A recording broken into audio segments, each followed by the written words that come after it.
El término bacteriemia también está asociado a los conceptos de sepsis y shock séptico, ¿ya? Es por eso que, a pesar que lo hemos visto en la parte de FOS, también lo vamos a más o menos considerar aquí, sin intención de repetir las cosas. Bueno, primero, los clásicos conceptos de síndrome de respuesta inflamatoria sistémica, de sepsis, shock séptico, sepsis severa, etcétera, se mantienen felizmente con el mismo concepto en lo más actual que se puede revisar, ¿ya? Y eso permite que más o menos nuestro manejo también más o menos se enfoque más o menos como habitualmente nosotros lo hacíamos, ¿no? No hay cambios importantes, pero sí es importante también recordar y definir bien algunos conceptos. Por ejemplo, tanto que hablamos de bacteriemia, hay que considerar cuando decimos bacteriemia, y lo mismo cuando dicen viremia. Bacteriemia pues es la presencia de bacterias vivas en sangre. Es por eso que los hemocultivos sirven. Cuando sospechas bacteriemia, haces hemocultivo y debería de crecer una bacteria, ¿ya? Por eso dice presencia de bacterias viables o vivas en sangre. Sepsis viene de este concepto de síndrome de respuesta inflamatoria sistémica. El síndrome de respuesta inflamatoria sistémica, que no es sinónimo de que el paciente esté infectado, simplemente es acumular dos o más criterios de estos que están acá: fiebre o hipotermia, que se traduce temperatura más de 38,5 o menor a 35, taquicardia, ¿no?, con frecuencia cardíaca más de 90, taquipnia con 20 o mayor a 20 respiraciones por minuto. Algunos autores incluso dicen 24, si ustedes han revisado seguramente van a encontrar esa diferencia. Esto como que no es un concepto nuevo, pero casi no se usa, ¿ya? Casi no se usa la presión parcial de CO2 menor a 32, ¿ya? ¿Por qué creen que hay una... ¿Está aumentada o disminuida la presión parcial de oxígeno? Está disminuida, ¿no es cierto? ¿Por qué? Claro, es obvio, si hay taquipnia, boto el CO2 y estoy metiendo oxígeno, ¿no? Entonces es una manera más o menos de cuantificar.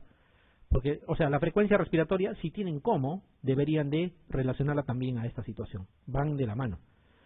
La presencia de leucocitosis o leucopenia no es más de 10.000, la leucocitosis es más de 12.000, leucopenia menos de 4.000, o en ausencia de estos dos, hay veces que estén 7.000, por ejemplo, pero tienen 40% de bastones, ¿ya? A eso se refiere, la presencia de 10% de formas jóvenes. ¿Por qué la desviación izquierda, así le llamamos cuando supera en cifras absolutas más de 500 en el adulto, ¿no es cierto? Porque los abastonados representan severidad. Ya, a grosso modo, los abastonados están todavía en formación, ¿sí? No son todavía células adultas. Traducido a una situación figurada, podríamos decir que son todavía soldados que están en entrenamiento, no están aptos para salir todavía a batallar. ¿En qué momento van a salir a batallar? Cuando los adultos ya no existen. Es tan intensa la lucha que chao los adultos, entonces hago uso de mis reservas. Es por eso que la presencia de bastones en cifras altas implica severidad de infección, ¿ya? Entonces, dos o más criterios de estos acá hacen el diagnóstico de síndrome de respuesta inflamatoria sistémica. Y si ese síndrome de respuesta inflamatoria sistémica, como dice aquí, es debido a una infección, se llama sepsis. O sea, la sepsis se va a traducir por esto de aquí. Hay que ver esas características en una persona. Ejemplo, persona con infección de tracto urinario alto, pielonefritis, viene con fiebre, ¿sí? Viene con fiebre y digamos con 100 de frecuencia cardíaca. ¿Es sepsis o no es? Sí es, ¿no es cierto? Porque tiene dos criterios, tiene fiebre y tiene frecuencia cardíaca más de 90. En presencia de una infección que vendría a ser la pielonefritis, entonces una sepsis. No esperemos un paciente séptico en cuidados intensivos. Un paciente séptico puede estar caminando. Lógicamente su estado general no está bien. Entonces, ¿cuándo decimos sepsis grave o sepsis severa? De forma general, cuando esta sepsis comienza a dar manifestaciones de hipoperfusión. ¿Ya? Hipoperfusión significa, como no irriga bien el riñón, empezar a haber oliguria. Como no irriga bien el encéfalo, tendrá que empezar a haber compromiso, trastorno del sensorio, son cosas severas. Hipotensión, es lo que más fácilmente se puede determinar, ¿ya? Esas son. Y otros signos indirectos, ¿no? Diaforesis, frialdad en piel, qué sé yo. Signos de hipoperfusión. Entonces, una sepsis con signos de hipoperfusión es sepsis severa o sepsis grave. Aquí, ¿nosotros qué hacemos? Le agregamos fluidos, ¿sí? Le agregamos fluidos. Le damos cloruro generalmente, al 9 por 1000, Y esto debería revertir. ¿Ya? Debería revertir. Si no revierte, con un adecuado manejo de líquidos, estamos hablando ya de ¿qué? Shock séptico. ¿Ya? Shock séptico. Y cuando es shock séptico, con líquidos no va a revertir. Hay que agregarle ¿qué? Inotrópicos. Ahí usan la dopamina, la dobutamina, ¿no es cierto? Los inotrópicos. Si aún así con los inotrópicos no responde, es un shock refractario. Y el shock refractario es un premortem. El shock refractario traduce disfunción multiorgánica. El shock refractario es una condición donde está proscrito hacer reanimación si es que hay paro cardiorrespiratorio. ¿Ya? Está indicado no hacer reanimación cuando el paciente vino de un shock refractario. ¿Por qué? Porque lo vas a sacar del cuadro si se tiene suerte, pero va a volver a hacer shock refractario en ese instante. O sea, lo regresas al shock refractario, en otras palabras. ¿Ya? No está indicado hacer reanimación. ¿Ya? Hay que tener en cuenta eso. Aquí un pequeño detalle. Para usar inotrópicos no es usar por usar. ¿Ya? Lo que se tiene que hacer es asegurarnos que la presión venosa central está entre 8 y 12 centímetros de agua, que es lo que traduce valores normales. Entonces, ¿qué se debe colocar? Un catéter venoso central y medir la presión venosa central. ¿Ya? La presión venosa central, digamos, está en 6. ¿Qué significa? Le falta agua todavía. Le sigues dando líquidos. Pero la presión venosa central ya llegó a 10.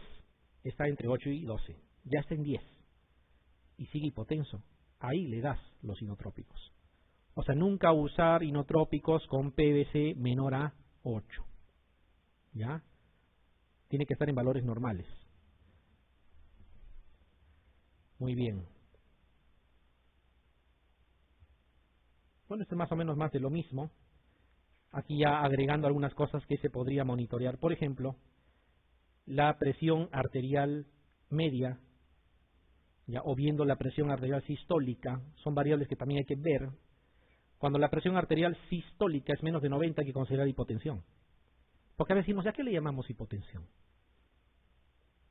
No lo tenemos muy claro, ¿no es cierto? Clarito es, si la sistólica está menos de 90 es hipotensión. ¿Ya? Otra es la presión arterial media, menor a 70. ¿Cómo hallan la presión arterial media? Diastólica más 1/3 de la diferencia, ¿sí? La diastólica le suman 1/3 de la diferencia entre sistólica y diastólica, y eso es la presión arterial media. ¿Ya? No es promediar sistólica más diastólica, no, eso sería otra cosa. Entonces, la presión arterial media, si es menos de 70, también decimos que está con hipoperfusión, está con signos de afectación hemodinámica, ¿no? Muy bien. ¿Qué más? Bueno, entonces son más o menos los datos que ya hemos mencionado, que se debe monitorear ya en los hemogramas consecutivos. Esto es importante. Está bien que nosotros hayamos determinado que está hipotenso, pero ¿cómo vamos a monitorear si está mejorando o empeorando o está igual la perfusión tisular con el lactato, ¿no? El lactato, cuando incrementa, decimos que hay poca perfusión, ¿no? O sea, está hipoperfundiendo. ¿Ya? El lactato es un marcador importante. Entonces, cuando eso mejora, cuando mejora la perfusión por lo que le has dado líquidos o usas inotrópicos, el lactato también tiende a disminuir. No debe de estar más de 1, ¿ya? En milimol por litro. Generalmente en todos los análisis de gases arteriales se agrega el parámetro del lactato, ¿ya? Muy bien. Y por ahí hay otras cosas más que se puede ir monitoreando. Por ejemplo, lo que habíamos comentado, ¿ya? La hipoperfusión se traduce de varias maneras. Por ejemplo, cuando no llega a haber un buen intercambio gaseoso justamente porque hay hipotensión, nosotros vamos a encontrar el PAFI disminuido. ¿Qué es el PAFI? Es el PO2, o sea, presión arterial de oxígeno dividido entre FiO2. Ese es el PAFI, ¿no? El PAFI. Tradicionalmente se dice más de 400 debe ser el valor. ¿Ya? Más de 400. Por ejemplo, a ver, ¿cuánto es lo normal de PO2? ¿100 es un valor normal? Sí, es un valor normal. ¿Ya? Vamos a redondear, 100. En una persona que está ventilando en el aire, a medio ambiente. Y el FiO2 del medio ambiente, 21%. Si ustedes pueden dividir 100 entre 21%, o sea, entre 0,21. ¿Ya? Si hacen la prueba, ese resultado les tiene que dar un valor alto. Cuando ese resultado, ese PAFI, es menor a 300, Decimos, está hipoperfundiendo pulmones. No está habiendo un buen intercambio a nivel pulmonar. Y entonces es un parámetro también que hay que monitorear, ¿ya? Lo mismo, si no existe perfusión adecuada a nivel renal, empezará a haber lo que le llamamos, se va instalando una necrosis tubular aguda. Es un fallo renal, prerrenal, ¿no es cierto?, por falta de aporte de líquidos. Y eso se va a traducir en oliguria. De frente no hacen anuria, ¿no? Primero es oliguria. Es interesante e importante monitorear también la diuresis. Dividiendo el volumen, ¿ya? El volumen de orina entre el peso y entre el tiempo en horas que se ha recolectado esa muestra de orina, ¿ya? Idealmente tiene que ser en 24 horas. Eso, lo normal sería que sea 1 o más. Si empieza a bajar ya no se debe preocupar. Y si está menos de 0,5, perdón, ya es una cosa seria, ¿no? No hay que esperar que esté en 0. Indirectos, aumenta la creatinina, obviamente, porque el riñón está empezando a fallar. La coagulopatía ya es un signo tardío, ¿no? Cuando empieza a haber coagulación intravascular diseminada, ¿no? Como resultado del shock séptico. Ustedes saben que una sepsis severa también empieza a haber disminución de los fluidos hidroaéreos, el híleo por la sepsis, etcétera. Y empieza a haber falla a nivel medular también, por eso hay trombocitopenia, etcétera, etcétera. Son varias cosas que se juntan. Todo esto es parte de lo que sucede en un shock séptico. Todo esto se puede revertir monitoreando bien volumen, ¿ya? Volumen. Entonces, ¿qué es lo primero que se hace? Lo primerito es reponer volumen. Tú repones volumen, ¿ya? Se habla hasta 2 litros en un adulto, puede entrar sin necesidad de catéter. Pero si ya pasaste de 2 litros y todavía está hipotenso, ya no puedes jugártelas. Tienes que colocar catéter venoso central, tienes que medir la PVC y solo si está menos de 8, seguir dando volumen. Si ya mejoraste la PVC pero sigue hipotenso, inotrópicos, ¿ya? O sea, todo es secuencia nada más. Cuando esto lo hacen todos los días en la emergencia, bueno, es como sumar 2 más 2, ¿no? Es situación de costumbre nomás. Muy bien. Existen algunos grupos que es importante, podrían preguntar, miren, relación de microorganismos aislados según la característica del paciente, sea con sepsis severa o shock séptico. Por ejemplo, pacientes esplenectomizados. En un momento lo comenté. El paciente esplenectomizado tiene tendencia a hacer infecciones severas por gérmenes encapsulados. Aquí están los gérmenes encapsulados, Streptococcus Haemophilus influenza, Neisseria meningitidis, ¿ya? Aquí podríamos agregar incluso Escherichia coli, también podríamos agregar hasta parásitos, Plasmodium también, ¿ya? Pero hablando netamente de bacterias, a la cabeza va Streptococcus pneumoniae, es por eso que el esplenectomizado tiene que recibir vacuna antineumocócica. Ese es el motivo. Su posibilidad, su chance de hacer sepsis y sepsis severa es 800 veces más respecto a la población general por esta bacteria. O sea, es una diferencia enorme entre el paciente con vaso y el paciente esplenectomizado. Y entonces la vacuna es importante, ¿ya? Hay que vacunar. No se olviden, esta relación existe. Podrían preguntarles. Bueno, infección por VIH, para hacer sepsis severa, shock séptico, se ha visto mucho Pseudomonas aeruginosa entre las bacterias, porque cuando lo hace, por ejemplo, en el caso de bacterias que causan diarrea, ¿ya? Por ejemplo, salmonela, ellos hacen sepsis por salmonela, pero no llegan al shock séptico, ¿ya? No es muy complejo. Si llega al shock séptico ya tengo que estar sospechando y pensando mal, debe ser Pseudomonas probablemente. En neutropénicos, miren, a repasar lo que hemos dicho. ¿Qué es lo primero que cubrimos? Gram negativos, ahí está. Y dentro de los gram negativos, Pseudomonas aeruginosa, ¿sí? ¿Estamos de acuerdo? Es por eso, ¿qué cosa le dábamos de terapia inicial? Ceftazidime más amica, ¿sí? Tercer día, chau amica. Si empieza a mejorar, me quedo con eso porque sé que es un gram negativo o incluso Pseudomonas, pero va a responder. Si no mejora, sospecho en el siguiente. Debe de estar quizá también estafilococo. Le agrego vancomicina, sin suspender la ceftazidime. Continúo, completo 5 días, sigue igual. Entonces, cuidado que se haya metido hongos. Ahí está, clarito, está, la teoría lo dice. Ya, esa es la secuencia. Pero no dice empieza con afatericin. O sea, hay una escala. Porque lo más común es que sea Pseudomonas. Vale la pena empezar por esa terapia. Bueno, y hay otras situaciones más que probablemente no son situaciones tan importantes. Miren, acá solo para rescatar, sonda urinaria. ¿Quién va? Escherichia coli. ¿Se dan cuenta? O sea, no esperen que otra bacteria esté a la cabeza. Todo lo que sea infección de tracto urinario sigue siendo Escherichia coli. Con sonda, sin sonda, qué sé yo. Si fuera un varón con patología prostática y todo lo demás, ahí sí Enterococcus fecalis cobra importancia. En nutrición parenteral hay que tener en cuenta cándida. Es uno de los factores más importantes para hacer candidemia, la nutrición parenteral. En las preguntas que les dan como respuesta candidemia o algo parecido, nutrición parenteral debe de estar ahí. Ya es uno de los factores más importantes. ¿Junto con qué? Hospitalización prolongada, con antibioterapia de amplio espectro, con cirugías abdominales, 2 o más, es otra de los factores asociados a candidemia. Candidemia no es lo mismo que candiduria. Candidemia estamos diciendo que en el hemocultivo, en la sangre, se encuentre cándida. Porque si en la orina van a encontrar un hemocultivo cándida, eso no se trata. El tratamiento retira la sonda o va a hacer un cambio, no sé, pero no se trata. ¿Ya? Habitualmente confundimos eso. ¿Ya? Así más o menos va. Y miren otra vez, cuando hablamos de catéteres vasculares, los estafilococos, ¿no? Y el epidermidis es importante. Casi no hay otra patología donde esté presente el epidermidis. Es ahí donde le gusta entrar. Dispositivos invasivos. Y esto de aquí, que habla un poquito del manejo, aquí no se trata de que estén memorizando, solamente miren la secuencia nada más, miren. Sospecha la infección, evalúan si hay SIRS o no. Entonces, ¿qué se debe de evaluar en un paciente que viene a la emergencia con un cuadro supuestamente infeccioso? Porque lo primero es sospecha, uno no está seguro, ¿no? Por ejemplo, viene con fiebre, sospecho que está infectado. ¿Qué debo de evaluar? SIRS. No debo de olvidarme la frecuencia cardíaca, de la frecuencia respiratoria, le tomo la temperatura, le pido un hemograma para ver, ¿no? Si tiene leucocitosis o leucopenia, o si tiene bastones en 10% o más, y le tomo un análisis de gases arteriales para ver qué, su PCO2, ¿no es cierto? Su lactato también me puede ayudar, ¿ya? Con eso ya es mucho más que suficiente para evaluar. Si esto existe, ¿no? Hay que evaluar todavía si hay disfunción orgánica. Es decir, ya está, demostrado. Tiene fiebre, por ejemplo, y tiene taquicardia y tiene taquipnea. Listo, es un SIRS.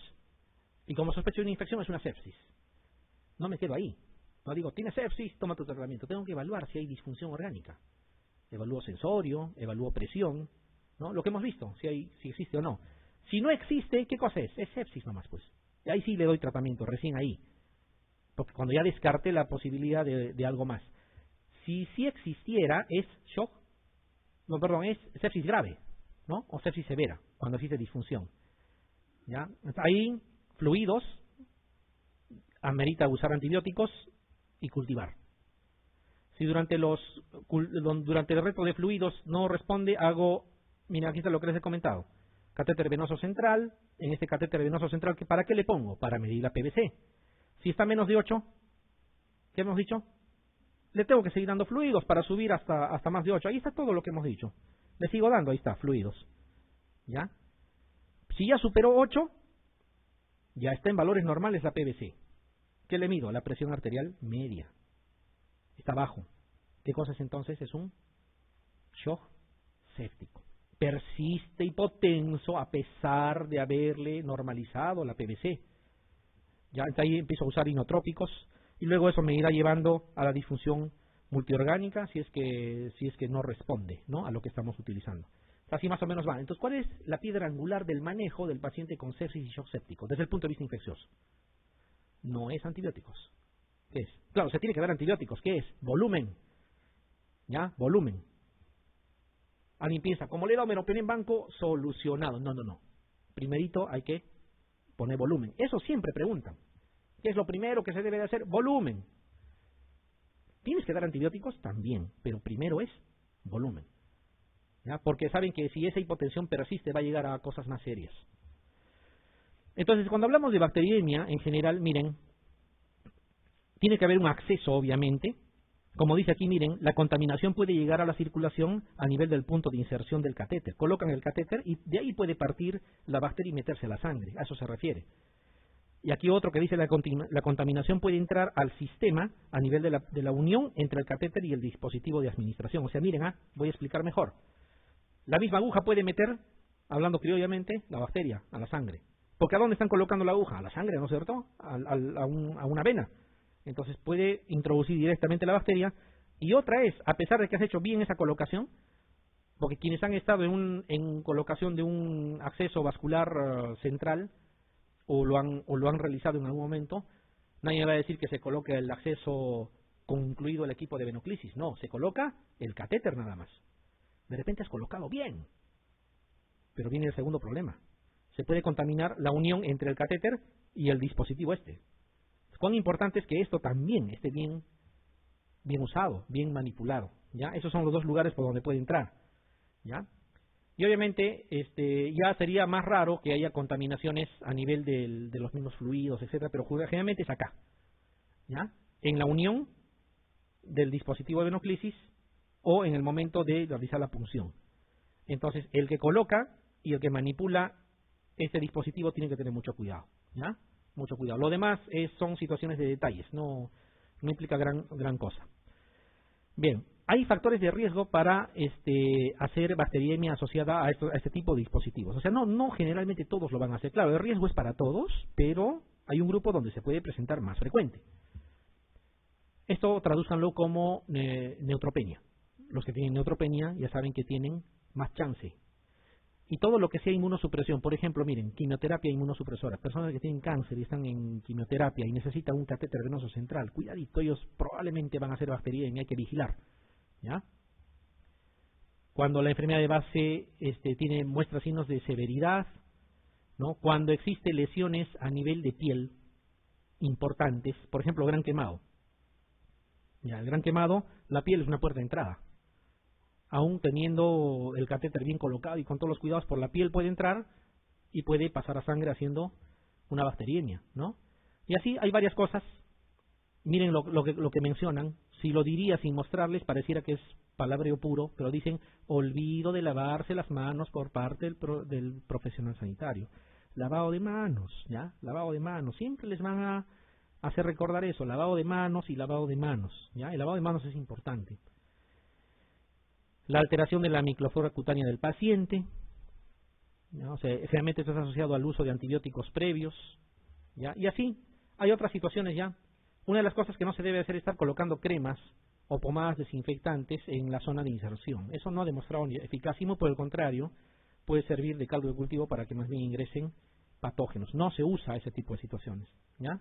No se usa.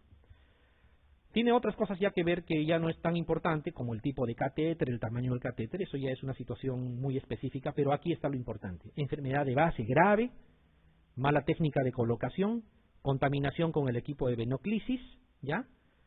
Y olvidarse de hacerse un adecuado lavado de manos. Esas son las cosas que pueden condicionar.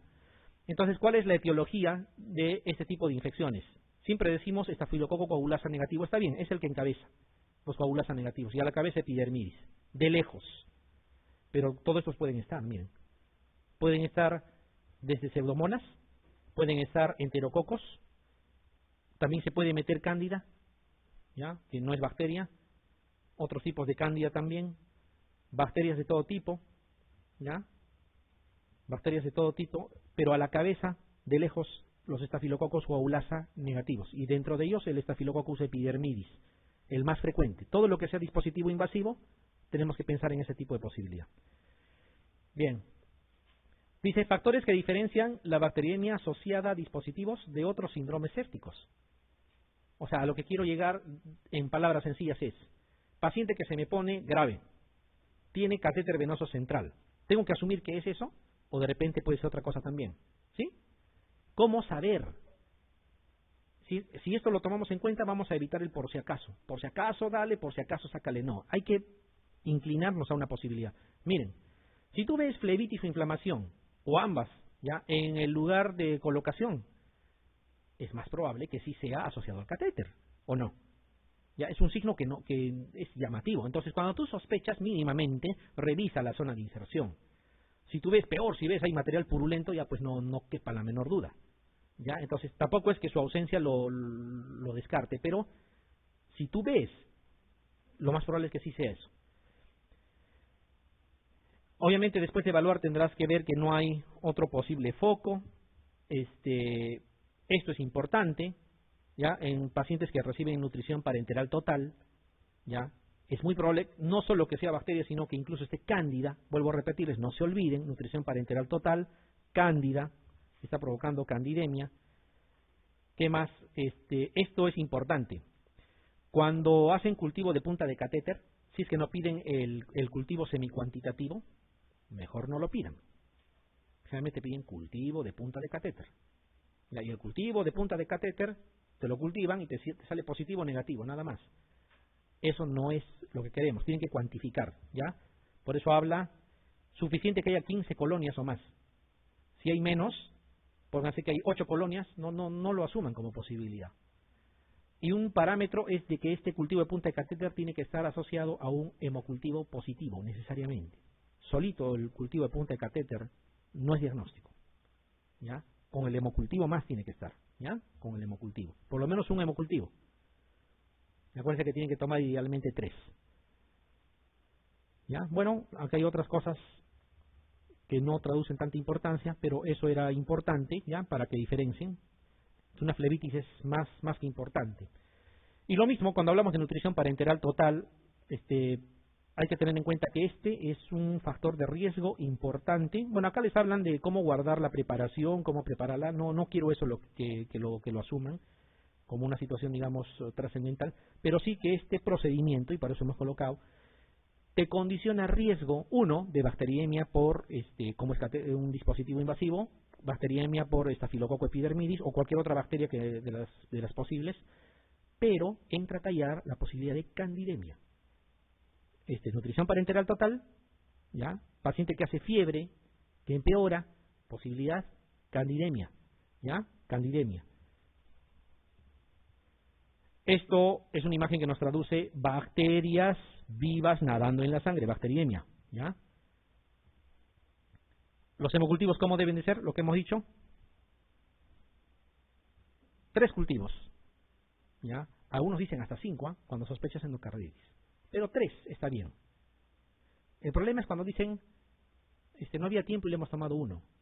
Eso significa, no le tomaron ninguno, ¿ya? Y no sirve, ni lo miren ese resultado, no les va a ayudar. Les va a complicar.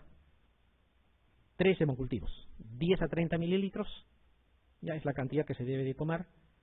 Siempre entre 15 a 30 minutos de separación entre una toma y otra para evitar las bacteriemias transitorias, ¿ya? De diferentes zonas de punción, con o sin fiebre, ¿ya? Con o sin fiebre. Si un hemocultivo lo contaminaron, ya sería raro que haciendo la técnica adecuada los otros 2 también estén contaminados y para colmo con la misma bacteria. Difícil. Difícil. Muy poco probable, ¿ya?